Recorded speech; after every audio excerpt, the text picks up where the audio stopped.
L'Évangile raconte que le troisième jour après la crucifixion de Jésus, des femmes se rendirent au sépulcre et trouvèrent la pierre roulée sur le côté du tombeau vide.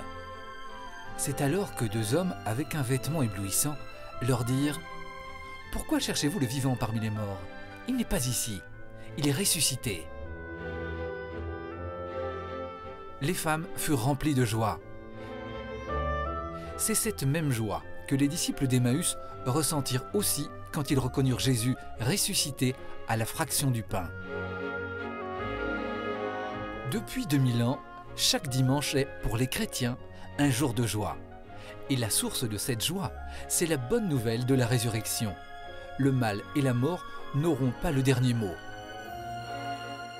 Le dimanche, c'est la Pâque de chaque semaine, le fondement de la foi chrétienne. Et le cœur de ce jour, c'est l'Eucharistie, la messe. Tu sanctifieras le jour du Seigneur. Les Juifs observent soigneusement ce troisième commandement de Dieu.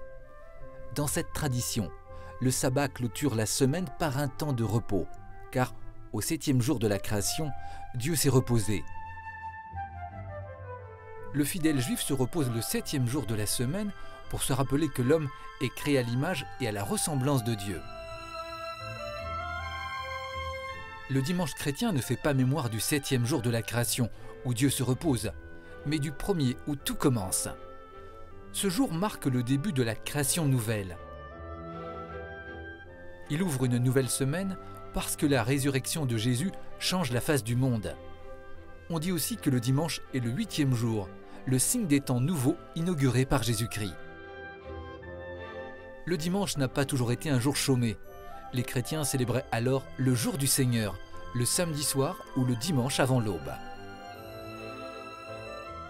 Au IVe siècle, des chrétiens persécutés pour avoir célébré l'Eucharistie clamèrent lors de leur procès « Sans le dimanche, nous ne pouvons pas vivre ». Il en est de même pour nous chrétiens du XXIe siècle. Le dimanche est le phare du reste de la semaine. Il est, comme le soulignait le pape Jean-Paul II, le point de départ et la synthèse de la vie chrétienne. C'est un jour marqué par la joie de l'Eucharistie et de la rencontre avec Dieu, par la nécessité du repos, le sens du partage, le goût de la liberté et de la disponibilité aux autres. Un jour qui éclaire le sens profond du temps et de l'existence.